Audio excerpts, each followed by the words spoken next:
ჭექა ქოხელის დროს თუ დიდ ღია მინდორში აღმოჩნდებით. ამ ფორმებიდან რომელი იქნება ყველაზე მეტად დაცული? ჰიდროკოსტუმი, სუპერმენის კოსტუმი, შუა საუკუნეების ჯავშანი, ან საერთოდაც შიშველი დგომა.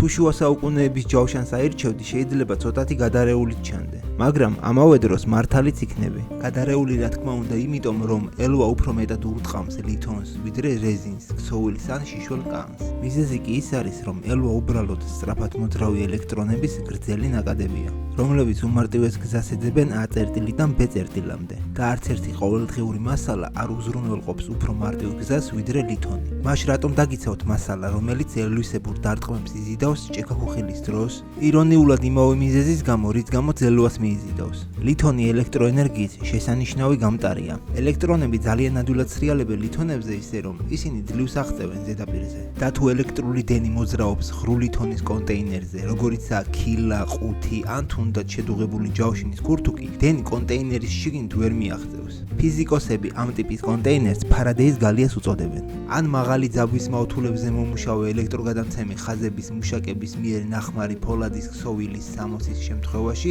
ფარადეის კოსტიუმს. სინამდვილეში თქვენი მანქანა ფარადეის გალიის ყოველდღიური მაგალითია. რის გამოც მიუხედავად იმისა, რაც შესაძლოა რეზინის საბურავების შესახებ გსმენიათ, სინამდვილეში თქვენს გარშემო არსებული დახურული ლითონის კორპუსი გიცავთ.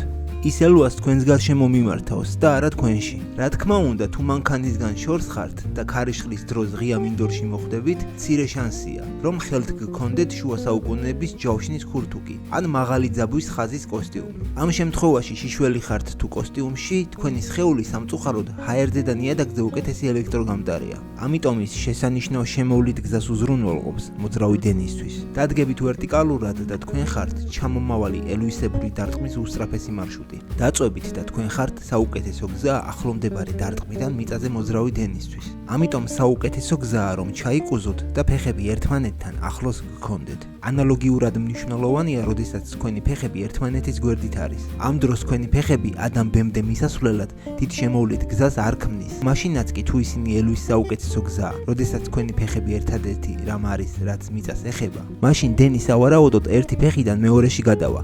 გამოტოვებს ისეთ კონკრეტულ ორგანოებს, როგორიცაა მაგალითად თქვენი გული. რისი თავიდან აცილებად სამწუხაროდ ამ ძროხებმა ვერ შეძლეს. მაგრამ სინამდვილეში საუკეთესო რამ ელვის თავიდან ასაცილებლად შენობაში შესვლა, როდესაც ჰორიზონტზე ქარიშხალს შეამჩნევთ.